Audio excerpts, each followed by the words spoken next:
dari tadi memperhatikan kelas tapi ya, udah bosan belum?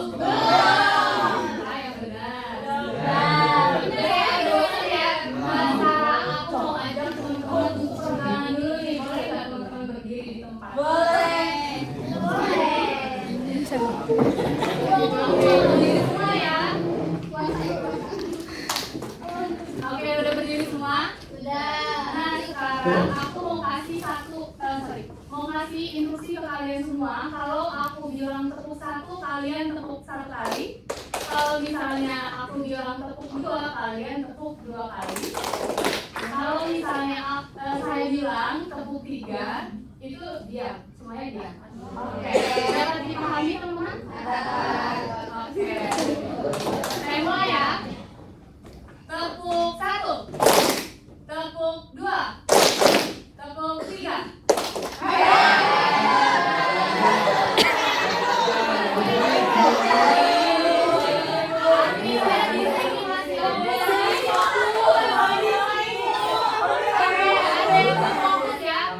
Ibu mau pelajaran dimulai, semua orang di sini, semua murid-murid di sini sudah fokus. Jadi ayo sekali lagi kita coba. Tepuk dua, tepuk satu, tepuk dua, tepuk tiga, tepuk dua, tepuk satu, tepuk dua, tepuk satu, tepuk tiga.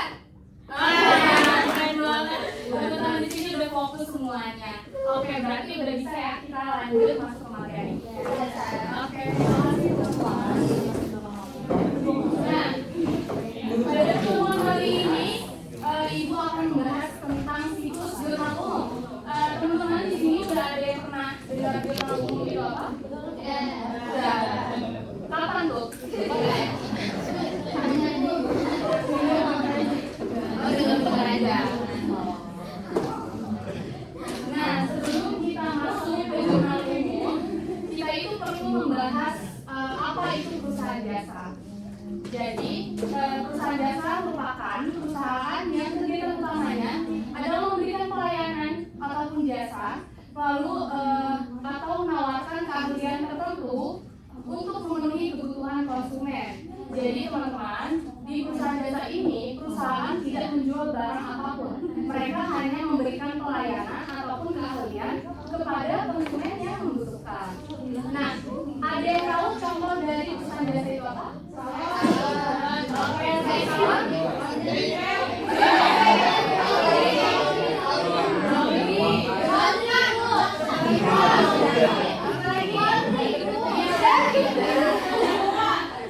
Nah, jadi ternyata perusahaan jasa itu bisa masuk ke profesi juga teman-teman.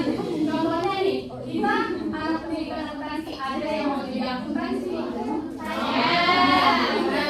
Akuntan merupakan salah satu dari penjualan pelayanan ataupun jasa ya teman-teman. Jadi masuknya nanti ke perusahaan jasa. Dapat dipahami? Paham ya. Nanti mungkin terdengar. Oke. Selanjutnya kita masuk dulu nih ke dasar pencatatan supaya teman-teman nggak keliru. Jadi di sini terdapat dua kategori bukti. Nah, sebelum kita masuk ke transaksi, kita itu perlu mencari bukti yang valid, teman-teman. Nah, bukti itu terbagi menjadi dua. Yang pertama bukti intern, yang kedua bukti extern. Ada yang tahu bukti intern itu dari mana? Tidak ya. Jadi bukti intern itu berasal dari perusahaan kita sendiri, teman-teman. Nah, jadi yang membuat bukti itu adalah perusahaan kita. Contohnya adalah seperti invoice. Betul, bisa invoice. Lalu selanjutnya adalah bukti ekstern. Nah, untuk bukti ekstern itu berarti asalnya dari luar perusahaan. Nah, dia itu melibatkan pihak luar ya. Nanti di fase selanjutnya akan ada contoh. Nah, di sini ada bukti intern. Jadi bukti intern itu ada bukti kas masuk. Jadi ketika perusahaan menerima uang, nah itu nanti akan ada yang namanya bukti kas masuk. Lalu ketika perusahaan mengeluarkan uang, nanti juga ada bukti kas masuk, bukti kas keluar. Nah, selanjutnya ada juga memo. Nah, mungkin teman-teman ada yang masih kurang paham ya tentang memo. Jadi memo itu adalah bukti di mana pemimpin itu seperti memerintahkan memerintahkan anggotanya untuk memberikan penyusutan aset. Nah, itu. Selanjutnya ada bukti ekstern. Nah, masih ada. Nah, untuk bukti kas masuk nih, contohnya seperti ini. Teman-teman ada yang pernah magang di perusahaan? Belum. Ya. Ada yang pernah lihat ini? Pernah ya. Jadi ini contoh dari bukti kas masuk itu sendiri. Nah, di bagian atas itu ada nama dari perusahaannya, terus nomornya. Ada tulisan bukti kas masuk yang besar supaya lebih gampang untuk dilihat. Terus ada juga keterangan nih siapa yang diterima uangnya dari siapa, terus nominalnya berapa, terus uang itu digunakan untuk apa. Lalu ada bukti kas keluar. Nah, kalau kas keluar juga kurang lebih sama ya teman-teman formatnya. Cuman di sini itu adalah bedanya yang satu keluar, yang ini yang satu masuk, yang satu keluar. Oke, yang terakhir ini ada memo. Nah, kalau teman-teman belum familiar dengan memo, mungkin boleh dilihat dari contoh ini ya teman-teman. Jadi memorial itu seperti ini. Jadi diperintahkannya dari siapa, terus untuk siapa, terus isi memonya apa. Nah, begitu. Nah, selanjutnya ada bukti ekstern. Nah, bukti ekstern itu ada kwitansi. Jadi kwitansi itu tanda bahwa orang yang menerima uang itu menerima uangnya secara valid. Teman-teman kalau di sekolah kan suka beli buku ya, betul nggak? Iya. Atau enggak teman-teman suka bayar SPP. Nah, SPP itu biasanya kan kita dikasih kwitansi, betul tidak? Betul. Nah, terus yang kedua ada nota kontan. Nah, nota kontan itu bukti yang digunakan ketika kita melakukan pembelian ataupun penjualan secara tunai. Selanjutnya ada faktur. Nah, faktur itu kebalikan dari nota kontan. Kalau nota kontan itu secara tunai, kalau faktur itu secara kredit. Selanjutnya yang tadi itu ada cek. Jadi kalau cek itu adalah surat perintah yang ditujukan kepada bank untuk segera dicairkan uangnya oleh pemegang cek. Jadi ketika kita punya cek, kita datang ke banknya dan kita bisa mencairkan uang tersebut. Nah, ini ada bukti nyatanya ya. Jadi kalau untuk cek itu seperti ini bentuknya, terus dilihat giro juga sama. Nah, selanjutnya ini ada bentuk dari nota kontan dan juga kwitansi. Mungkin teman-teman udah familiar kalau sama kwitansi. Dan yang terakhir ada faktur dan juga nota kredit, teman-teman.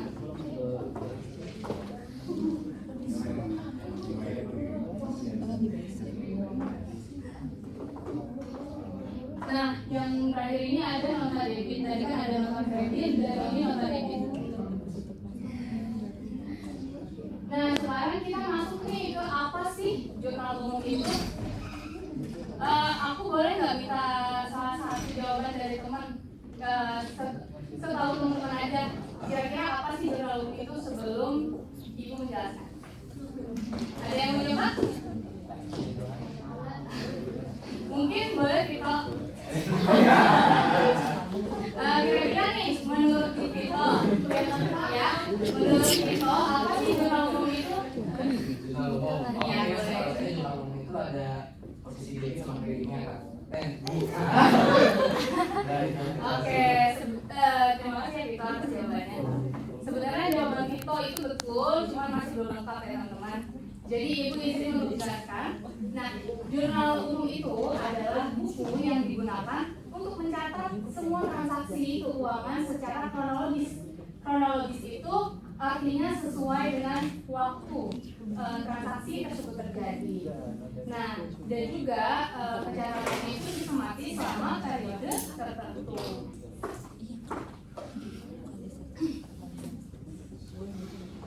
Nah, di sini kalau kita mau membuat membuat jurnal umum terdapat beberapa tahapan nih teman-teman. Kira-kira nih, kalau misalnya kita langsung mencatat tanpa menganalisis transaksinya, bisa atau tidak? Tidak ya, karena apa? Nanti ada kesalahan. Iya, karena rawan ada kesalahpahaman atau salah ya teman-teman. Nah, yang pertama, kita itu perlu nih mengidentifikasi bukti transaksinya dulu. Kira-kira transaksi ini tuh masuknya kemana sih? Terus juga ini tuh bentuk transaksinya kayak gimana? Apakah penjualan, pembelian, atau pas keluar? Nah, itu perlu diidentifikasi sebelum kita masuk ke jurnal umum. Selanjutnya kita juga perlu yang namanya menganalisis akun. Jadi setiap transaksi itu pasti akan berpengaruh terhadap akun. Nah, maka dari itu kita perlu menganalisis akun-akun dari transaksi yang sudah terjadi. Selanjutnya ada penerapan aturan debit dan juga kredit ya. Jadi kita menaruh nominal sesuai dengan debit dan kreditnya.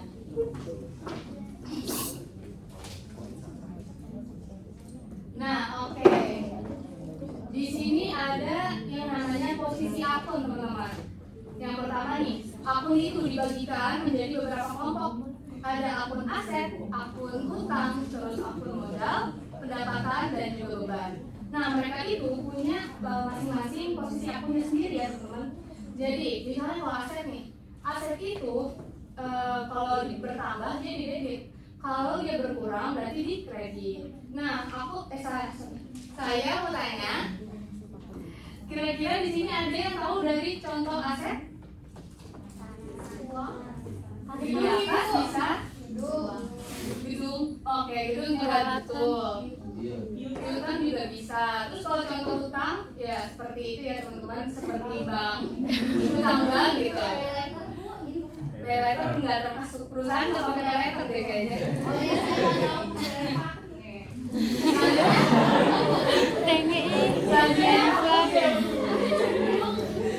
Oke, selanjutnya ada modal dan juga pendapatan. Terus juga ada beban. Beban itu ada yang tahu contohnya seperti apa? Beban listrik, beban gaji. Betul, yang benar itu kita benar sekali.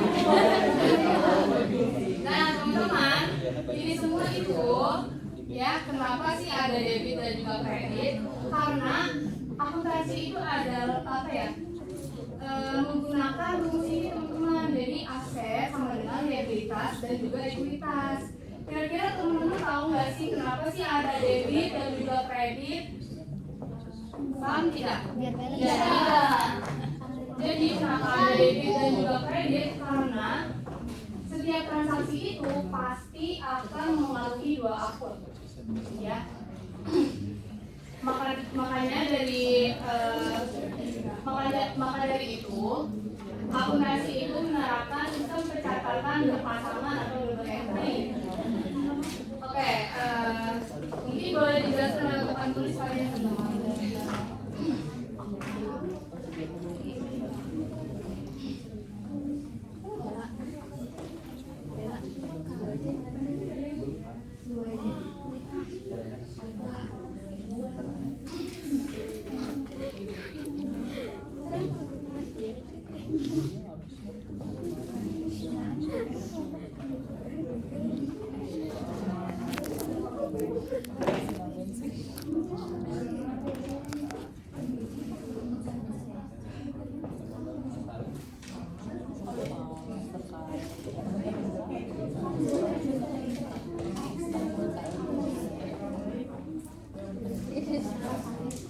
Nah, teman-teman, boleh perhatian di sini. Kenapa harus ada debit dan juga kredit? Alasannya adalah supaya pencatatannya menjadi seimbang. Coba kalian bayangin, kalau misalnya perusahaan itu membeli peralatan, tapi yang dicatat hanya peralatan yang masuk, peralatan yang bertambah, tapi kasnya tidak dihitung, berarti kan nanti hasilnya tidak akan seimbang. Contohnya nih, misalnya kita beli peralatan, perlengkapan aja deh, perlengkapan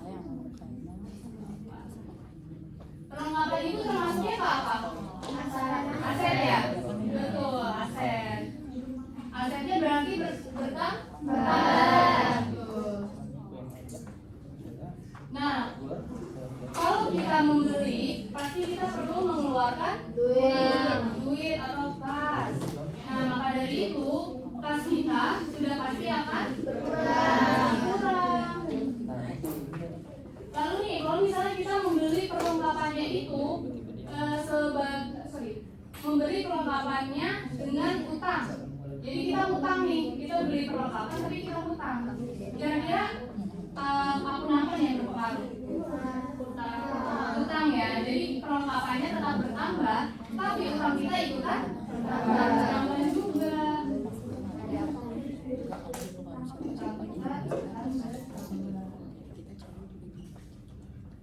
Nah, makanya kenapa kita harus menerapkan sistem debit dan juga kredit supaya pencatatan kita itu balance. Teman-teman di sini ada yang pernah bikin jurnal umum tapi nggak balance? Nah, ya. Nah, alasan nggak balance adalah karena ini kalian sudah menerapkan aset sama dengan utang terus ekuitas. Seharusnya kalau misalnya kita membeli perlengkapan, aset kan bertambah dan otomatis utang itu dan otomatis kas itu berkurang. Makanya jadi itu pengaruhnya hanya berpindah nominal aja. Begitu. Kalau misalnya asetnya nambah tapi yang sebelumnya nggak dihitung, nanti akan nggak seimbang. Nah, sebagai contoh lagi nih, misalnya perusahaan belum punya modal, terus ownernya itu kasih modal ke perusahaan tersebut. Nih ya, aset tadinya 0, lalu ekuitas tadinya 0 juga. Nah, kalau misalnya owner itu kasih modal sebanyak 100 juta, kira-kira kayak gimana nih? Yang bertambah apa? Kas, betul sekali. Kasnya bertambah 100 juta. Terus ekuitasnya bertambah 100 juta juga.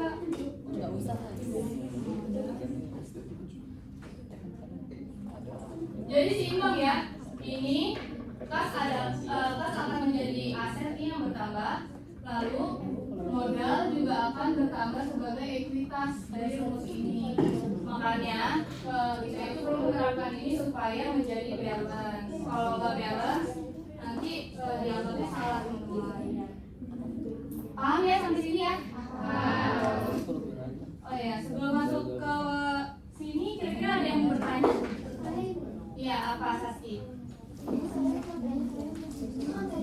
Itu ada peralatan sama perlengkapan. Iya. Itu bedanya apa Ibu? Oke. Jadi bedanya perlengkapan sama peralatan itu adalah dari jangka barangnya teman-teman. Kalau perlengkapan itu biasanya di bawah 1 tahun udah habis ya. Tapi kalau perlengkapan itu biasanya bertahun-tahun baru rusak gitu. Contohnya dari peralatan ada yang tahu? Mobil, tadi itu komputer, ya. Iya, mesin juga bisa, komputer juga bisa. Itu kan dipakainya lama ya, dan setahun langsung rusak gitu. Seharusnya seperti itu. Tapi kalau perlengkapan, contohnya ada yang tahu?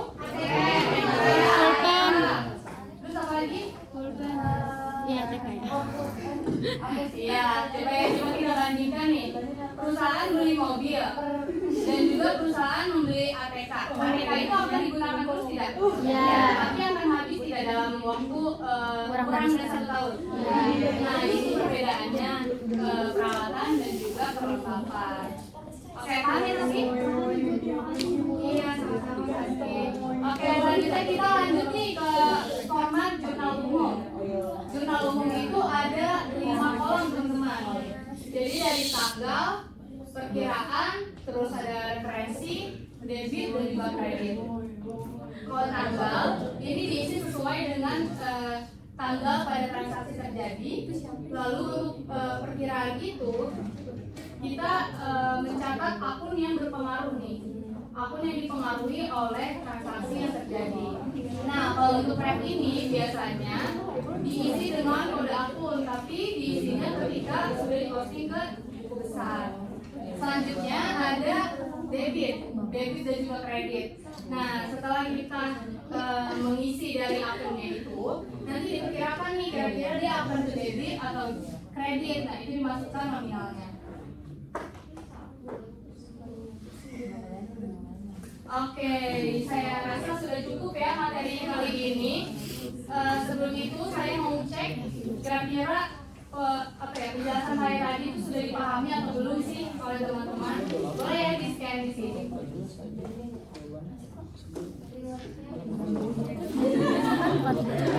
Bukan video lama. Sudah belum teman-teman?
Bisa. Yuk, odenya gimana sih? Pencet yang paling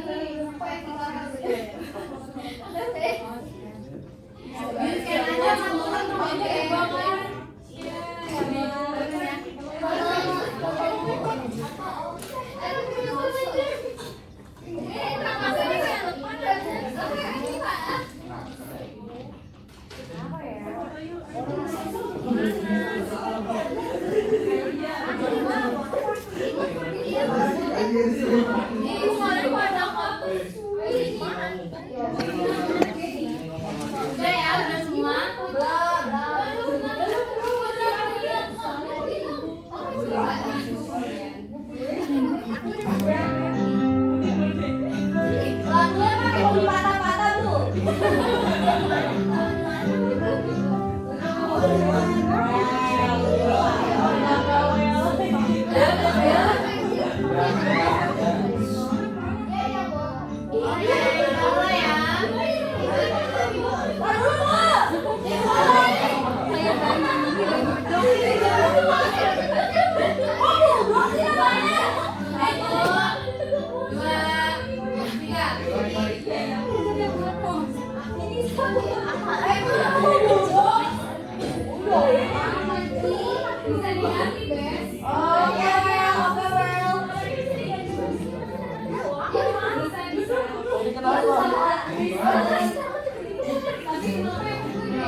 Berapa soal ibu?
Sama Mas Rai.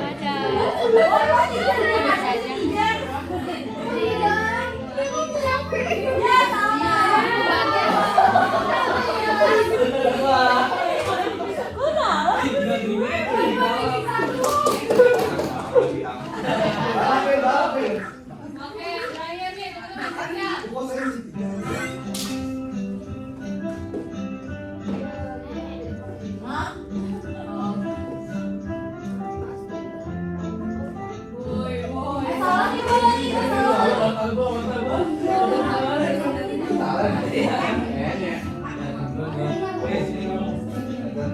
Sampai siapa Kak?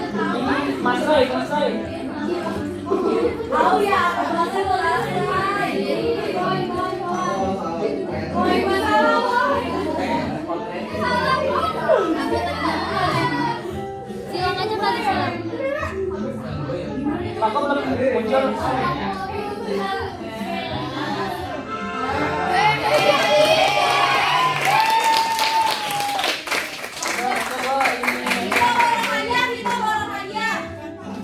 Selamat ya kepada semua orang lisan dan juga FKP.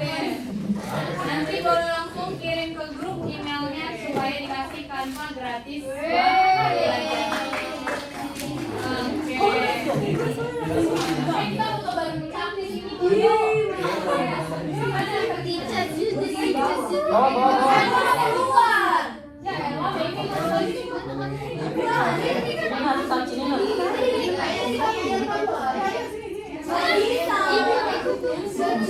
Oke teman-teman, tadi kan di kuis itu ada pertanyaan ini.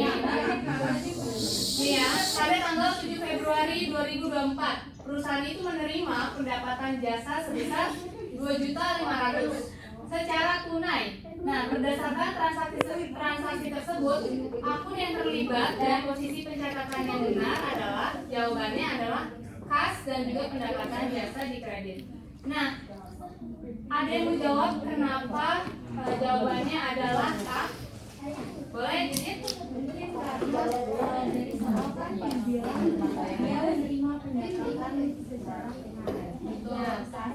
Pastinya harga ini bertambah, terus untuk pendapatan saya juga bertambah sesuai dengan peraturan tadi itu hasil pendapatan dan pendapatan itu bertambahnya di kredit. Betul. Imbas. Betul. Tepuk tangan teman-teman untuk Didit.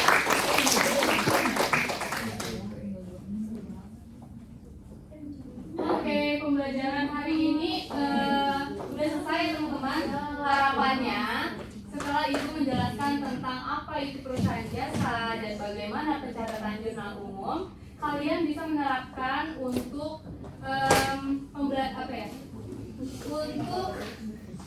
untuk soal yang akan Ibu berikan selanjutnya nih, ya.